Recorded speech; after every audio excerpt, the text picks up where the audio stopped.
Ini kan waktu berhubungan di itu kan lubang-lubang disogro-sogro ini kan bisa nggak ada masalah itu.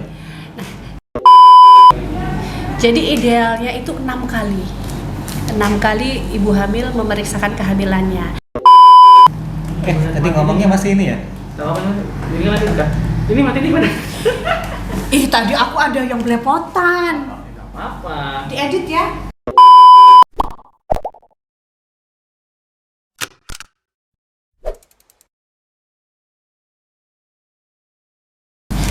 Assalamualaikum warahmatullahi wabarakatuh. Salam sejahtera buat kita semua. Sahabat sehat, kali ini kita akan membahas sebuah tema yang sangat menarik berhubungan dengan kehamilan, yaitu adalah mitos-mitos dalam kehamilan yang populer terjadi di masyarakat kita. Nah, sahabat sehat sekalian, untuk supaya lebih jauh lagi, kita sebelumnya saya ingatkan tetap subscribe, like, kemudian berikan komentar-komentar atau usulan yang terkait dengan tema ini nanti di akhir juga boleh. Sahabat saya sekalian, dan kita sudah kedatangan seorang tamu istimewa, seorang bidan yang cantik, baik hati, tidak sombong, dan rajin menabung tentunya. Lia Arunia Utami. Halo. Apa kabar Mbak Lia? Saya panggil Mbak aja ya. Oke, boleh deh. Oke. Mbak Lia, ada mitos-mitos kehamilan di masyarakat, benar nggak itu ada ya? Oh, betul sekali. Jadi mitos-mitos itu banyak sekali beredar di masyarakat. Nah, terutama khususnya ibu hamil ya. Kalau saya bidan kan, jadi mitos-mitos ibu hamil itu banyak banget beredar di masyarakat. Udah tugas berapa lama? 12 tahun ya tadi 12 ya? 12 tahun. Itu memang ada ya, real ada ya, mitos-mitos itu ya? Real ada. Contohnya bisa ada? Sebutkan. Contohnya misalkan ibu hamil tidak boleh berolahraga. Nah, Kenapa itu? itu sebenarnya mitos. Ya, jadi sebenarnya boleh-boleh saja ibu hamil berolahraga, tapi dengan catatan mungkin sesuai kemampuan, tidak terlalu berlebihan, kemudian juga tidak menyebabkan dehidrasi. Jadi yang ringan-ringan aja, boleh berolahraga, tapi yang ringan-ringan saja. Ya. Nah, itu yang membuat mitos nggak boleh itu kan bisa jadi juga benar kalau misalnya olahraganya berlebihan. Bahaya tuh buat si ibu hamilnya. Ya, kalau berlebihan jelas. Kalau berlebihan ya. Jika berlebihan memang tidak diperbolehkan. Berlebihan itu misalkan apa itu? Angkat barbel gitu ya, 50 kilo. Ya. Kalau renang boleh? Kalau renang boleh. Boleh ya? Boleh. Jadi salah satu contoh olahraga ya untuk ibu hamil, yang pertama ada senam hamil, kemudian ada yoga. Yoga. Kemudian bisa jalan santai yang ringan-ringan gitu pagi hari kan. Renang ya, yang penting renangnya jangan di laut Atlantik gitu. Oh iya. Iya, jadi intinya olahraga boleh ya? Boleh. Dengan diukur kapasitasnya dia. Dengan ya. catatan mungkin olahraga ringan, kemudian ya itu tadi sesuai kemampuan dan tidak berlebihan, kemudian tidak menyebabkan terlalu kelelahan. Gitu. Ya. Nah, kalau itu satu ya. Yang kedua, mitos-mitos yang sering terjadi di masyarakat? Iya.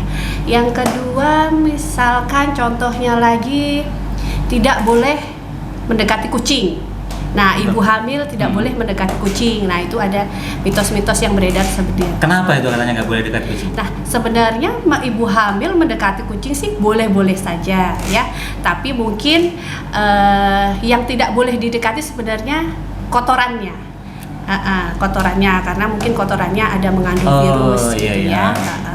Jadi, tetapi bisa juga sih ibu hamil misalkan kan bisa membersihkan kucing mungkin menggunakan sarung tangan, kemudian menggunakan masker, atau malah lebih baik lagi meminta tolong orang lain, suaminya kah, untuk membersihkan kotorannya, boleh juga. Padahal kucing itu bagi orang tertentu ya, kalau memang ibu hamilnya dia itu senang, gemar, kan justru membuat dia happy ya, ngilangin stres. Jadi bagi gitu. pecinta kucing itu kan melihat kucing itu sesuatu yang apa ya, menyebabkan happy, kemudian menghilangkan stres. Nah, sedangkan ibu hamil kan harus happy, harus pembawaannya itu harus bahagia, istilahnya. Makanya nggak gitu boleh kan. stres lah ya. Kecuali jadi, kucing garong mungkin. Iya. Jadi kalau mendekati kucing itu ya nggak masalah sebenarnya. Boleh-boleh saja. Jadi yang nggak boleh itu sebenarnya karena boleh jadi yang mitos itu niatnya baik ya. Iya. Hanya mungkin dia sebenarnya yang nggak boleh itu terkena kotorannya ya. Coba dipremkan seolah-olah kucingnya nggak boleh dan didekati, harus gitu. dipastikan juga kucingnya juga harus dalam keadaan bersih. Betul. Iya, Iya. bersih sehat ya kan. Mungkin sekarang kan ada juga vaksin ya kan untuk kucing. Nah, itu mungkin bisa. Iya, ini perlu banget ini masyarakat tahu karena ada loh memang yang nggak boleh mitos itu terjadi gitu. Iya. Terus mitos-mitos lainnya saya juga pernah dengar gini.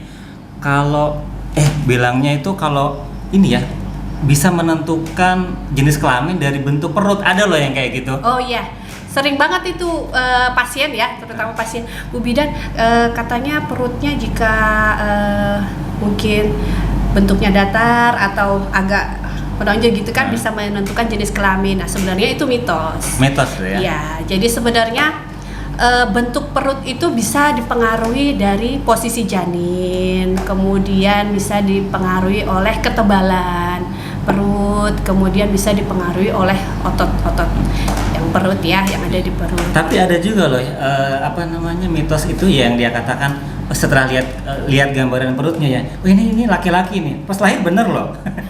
Jadi sebenarnya Kebetulan itu aja kan kali itu ya. kebetulan.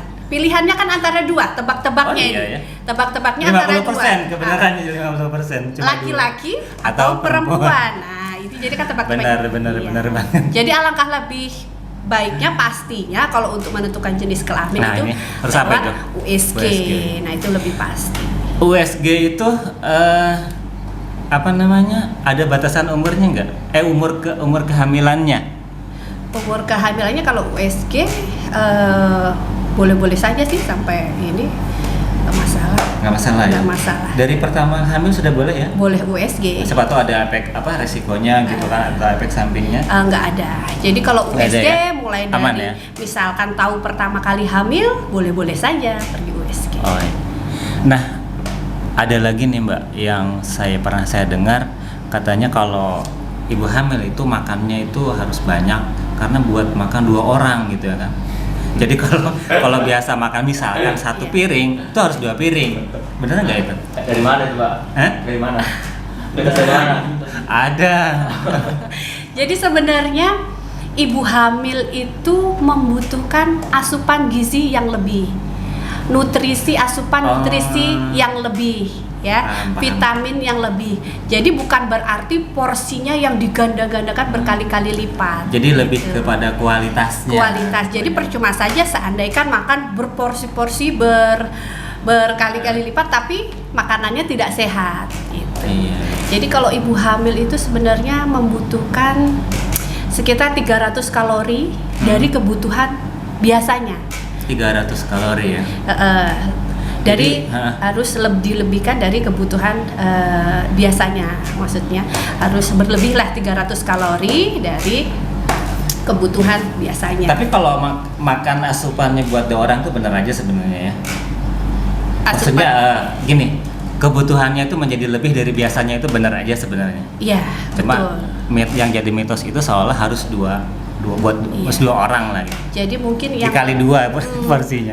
lebih ininya mungkin ibu hamil memerlukan asupan gizi yang lebih, yang cukup, kemudian nutrisi, vitamin itu mungkin lebih ke situ. Nah, ada lagi mitos yang lainnya? Ada lagi, Apa itu?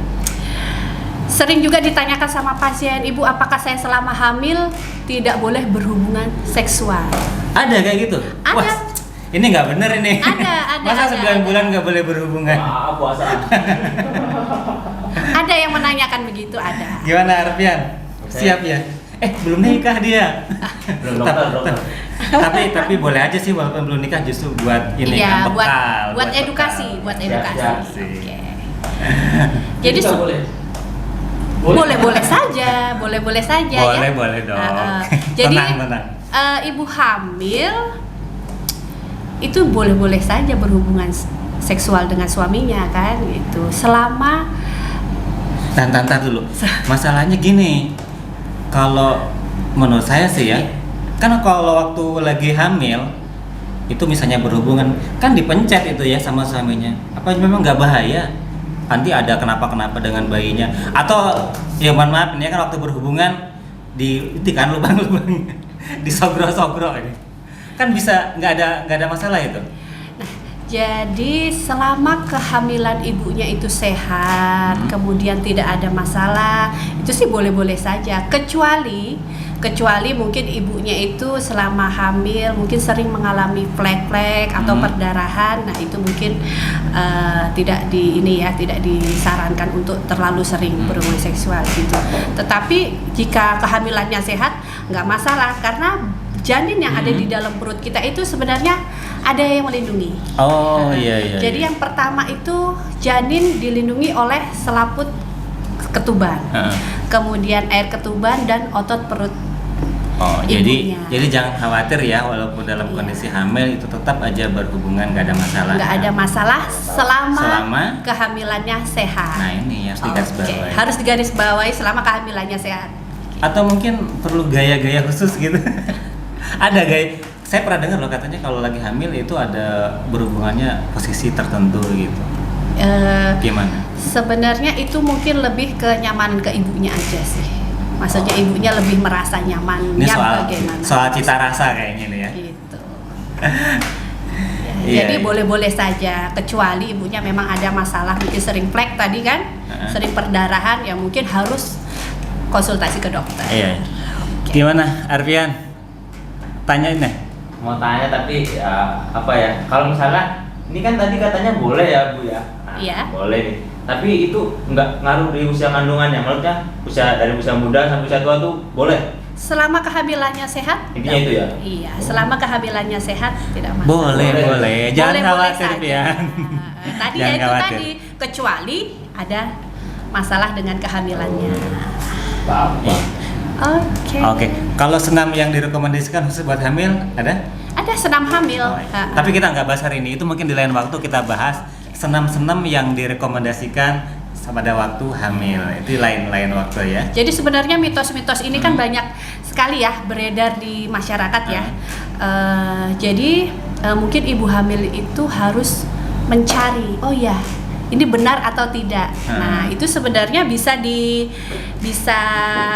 dicari kebenarannya atau didiskusikan mungkin dengan dokter yang dokter spesialis atau dokter yang meriksa kehamilannya bisa didiskusikan. Betul.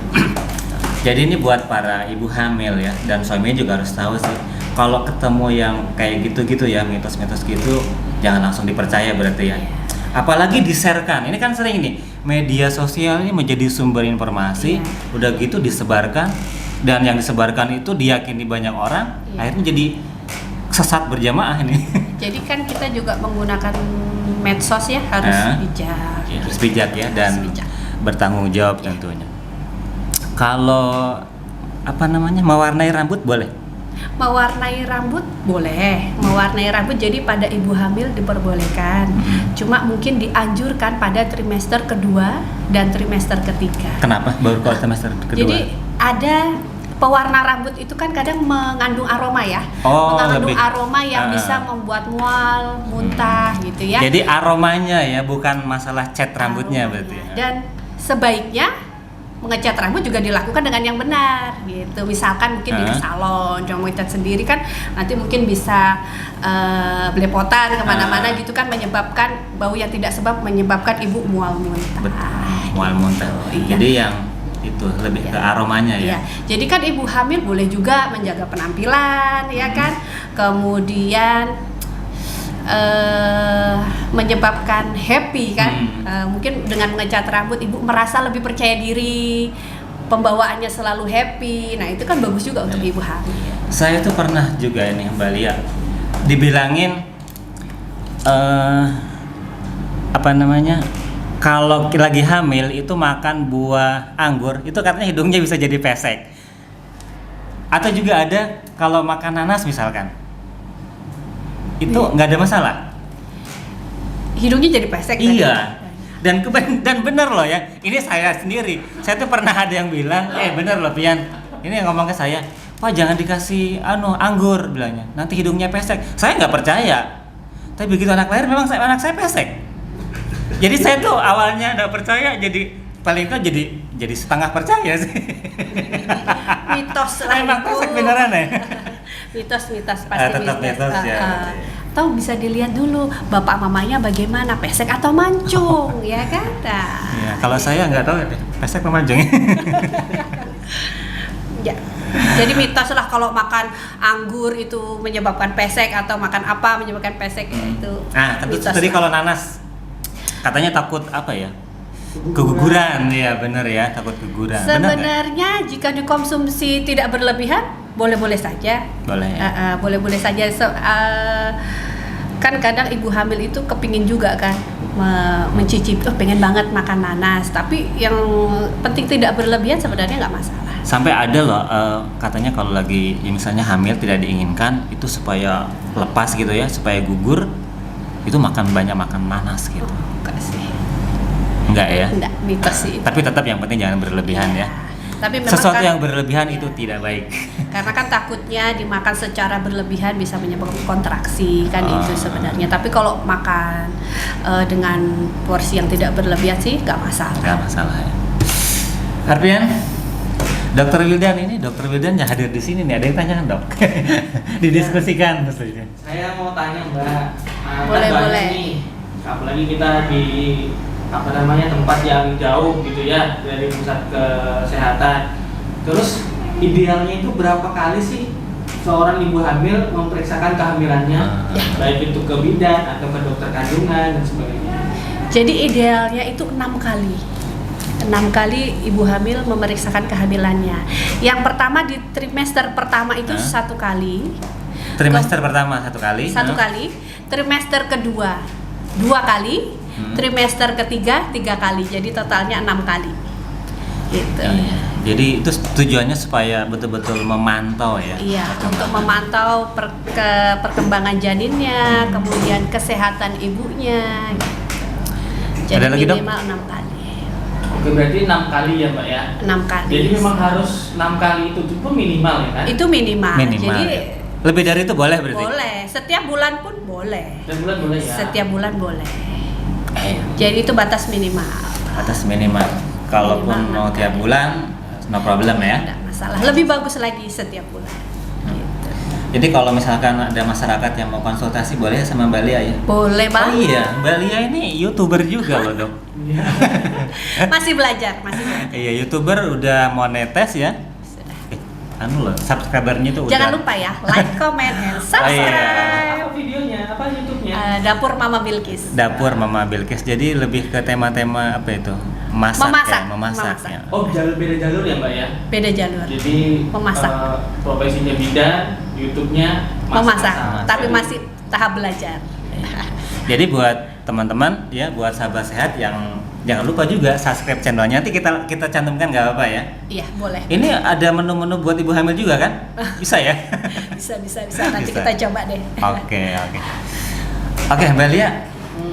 Selain dari itu masih banyak lagi pasti ya mitos-mitos yang lainnya ya. Sebenarnya masih banyak lagi mitos-mitos yang beredar di masyarakat. Mungkin yang tadi kita sebutkan itu hanya Yang populer ya. yang populer dan sering ditanyakan ya sama pasien mungkin pada saat periksa ke saya. Pas saat periksa. Oke, Din, yang paling penting saya tekankan lagi, jadi masyarakat sebisa mungkin jangan men-sharekan berita-berita yang belum tentu kebenarannya. Jadi Betul. harus di cross check, tanya ke petugas kesehatan ya kan, dokter, bidan ya di Iya. fasilitas puskesmas, pusban, bahkan juga Polendes yang ada bidan-bidan di sana gitu. Kecuali kalau nge-share video ini boleh banget. Nah, ya. Dok, ada yang tanya lagi? Iya Mbak, tanya lagi kan banyak nih pasangan muda yang dia trimester 1 keluhannya mual muntah kayak gitu. Itu wajar nggak sih Mbak? Normal banget sih karena ada perubahan hormon kan, perubahan hormon pada saat hamil muda. Nah, juga kebanyakan sering terjadi itu nggak bisa makan sama sekali nih ibunya gitu ya. Kadang, Iya, betul. kadang Ada. hamil muda nih ibunya mengeluhkan, Bu, saya kok nggak bisa makan, wah gitu. Jadi untuk mensiasatinya sebenarnya makannya sedikit tapi sering. Nah, Sedikit itu. tapi sering ya. Sedikit tapi sering. Mungkin kalau langsung 1 piring bisa keluar lagi kan Biasanya karena enak gitu kan. enak. Jadi bisa disiasati dengan makannya sedikit tapi sering. Oke. Gitu. Gimana dok? Ada ditanyakan lagi? Kayaknya Mbak Lia udah cukup ya. Nanti Oke. lain waktu kita bahas lagi. Siap. Pasti lebih banyak lagi sih mitos-mitos Siap. yang di masyarakat, dan kita siap menjadi mitra buat masyarakat ya. Apalagi kita kayak Mbak Lia itu bertugas di desa ya kan, desa-desa yang terpencil yang mereka masih perlu Iya. banyak Betul sekali. bimbingan ya kan, sehingga tidak termakan oleh isu-isu dan mitos-mitos yang menyesatkan buat mereka. Jadi Oke, sahabat sehat sekalian, sampai di sini dulu dan terima kasih Mbak Lia. Sampai jumpa sama-sama. teman datang. Teman-teman jangan lupa untuk subscribe, like, kemudian berikan masukan-masukan dan juga sharekan kepada teman-teman, kepada sahabat sehat yang lainnya agar apa yang kita tahu mereka juga tahu. Sekian, sampai jumpa dan wassalamualaikum warahmatullahi wabarakatuh.